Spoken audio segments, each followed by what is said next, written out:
मैं आज सीएम साहब को कहने आया हूं,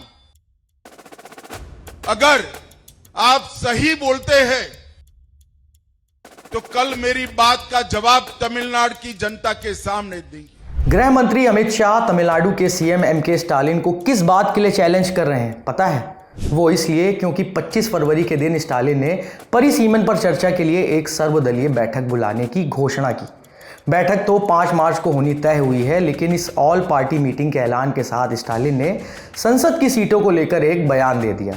स्टालिन ने कहा, भारत का बड़ा लक्ष्य अपनी जनसंख्या पर नियंत्रण करना था।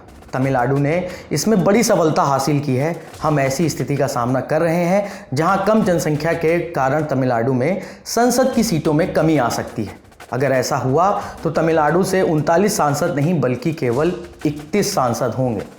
स्टालिन ने आशंका जाहिर की है कि अगर जनसंख्या के आधार पर परिसीमन किया गया तो राज्य में 8 लोकसभा सीटें कम हो जाएंगी। स्टालिन ने परिसीमन की प्रक्रिया को दक्षिण भारत के राज्यों पर लटकती तलवार तक बता दिया। स्टालिन के संदेह का जवाब देने सामने आए गृह मंत्री अमित शाह। 26 फरवरी को कोयम्बटूर में एक सभा को संबोधित करते हुए अमित शाह ने भरोसा दिलाया कि परिसीमन को लेकर दक्षिण भारत के राज्यों से कोई भेदभाव नहीं होगा। तमिलनाडु के मुख्यमंत्री और उनके सुपुत्र दोनों तमिलनाडु जनता का ध्यान भटकाने के लिए कुछ मुद्दे खड़े कर रहे हैं। मोदी जी ने निश्चित रूप से आपके सभी हितों की रक्षा कर डिलिमिटेशन में आपका एक भी सीट प्रोरेटा कम न हो और जो बढ़ोतरी होगी इसमें उचित हिस्सा दक्षिण भारत के राज्यों को भी मिलेगा। इसमें कोई शंका रखने की जरूरत नहीं है। तमिलनाडु के सीएम हमेशा मोदी सरकार ने तमिलनाडु को अन्याय किया इसकी बात करती।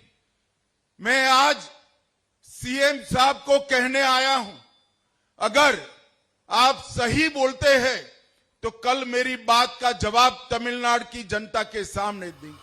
तमिलनाडु में अगले साल विधानसभा चुनाव होने हैं। यहां सत्ता पर काबिज डीएमके भाषा के मुद्दे पर तो केंद्र पर हमलावर है ही, अब डीएमके के चुनावी तर्कश से परिसीमन का मुद्दा भी निकल आया है। पिछले साल फरवरी के महीने में तमिलनाडु विधानसभा में एक प्रस्ताव भी पारित किया गया। ये प्रस्ताव जनगणना के आधार पर प्रस्तावित परिसीमन प्रक्रिया को आगे नहीं बढ़ाने को लेकर था। अब इसके आगे बढ़ने से पहले हम ये समझ लेते हैं कि आखिर ये परिसीमन है क्या, बताते हैं। आसान शब्दों में समझें तो परिसीमन भारत में लोकसभा और विधानसभा क्षेत्रों की सीमाओं को फिर से निर्धारित करने की प्रक्रिया है, ताकि जनसंख्या के आधार पर हर क्षेत्र का प्रतिनिधित्व समान और निष्पक्ष हो सके। आप ये भी जानते होंगे कि भारत में चुनाव करवाना और उनके नतीजों का औपचारिक ऐलान करना चुनाव आयोग का काम है। आयोग की ही देखरेख में परिसीमन भी होता है। इसके लिए समय समय पर एक आयोग का गठन होता है। ये आयोग चुनाव प्रक्रिया से जुड़े सभी स्टेक होल्डर्स, मसलन राजनीतिक दलों आदि को सुनता है, स्वयं जानकारी इकट्ठा करता है और फिर अपनी रिपोर्ट देकर परिसीमन की अनुशंसा करता है।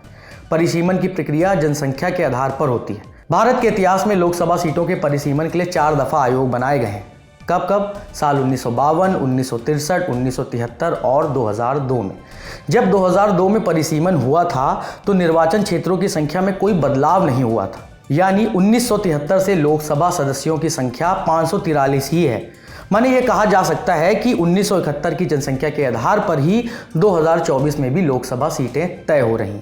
1976 में तत्कालीन प्रधानमंत्री इंदिरा गांधी 42वां संविधान संशोधन विधेयक बिल लेकर आई थी, जिसमें 2001 तक निर्वाचन क्षेत्रों की सीमाओं के पुनर्निर्धारण पर रोक लगाने का प्रस्ताव था।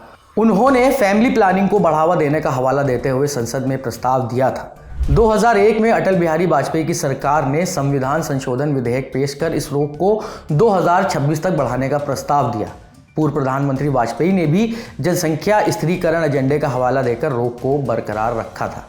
अब दक्षिण के राज्यों को डर है कि अगर परिसीमन जनसंख्या के आधार पर किया गया तो उन्हें नुकसान होगा, क्योंकि उनकी आबादी कम बढ़ी है और उत्तर के राज्यों की आबादी ज़्यादा।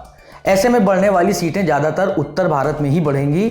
सीटें दक्षिण में भी बढ़ेंगी, लेकिन अनुपात बदल जाएगा।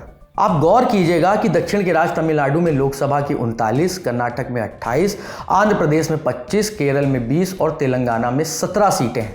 यानी दक्षिण के राज्यों से कुल 129 सांसद लोकसभा में हैं, जबकि उत्तर भारत के 3 राज्यों जैसे यूपी, बिहार और झारखंड से 134 सांसद लोकसभा पहुंचे हैं। आपको याद दिला दें कि 1971 की जनगणना में देश की आबादी 55 करोड़ बताई गई। आज ये जनसंख्या 140 करोड़ के आसपास आंकी जाती है।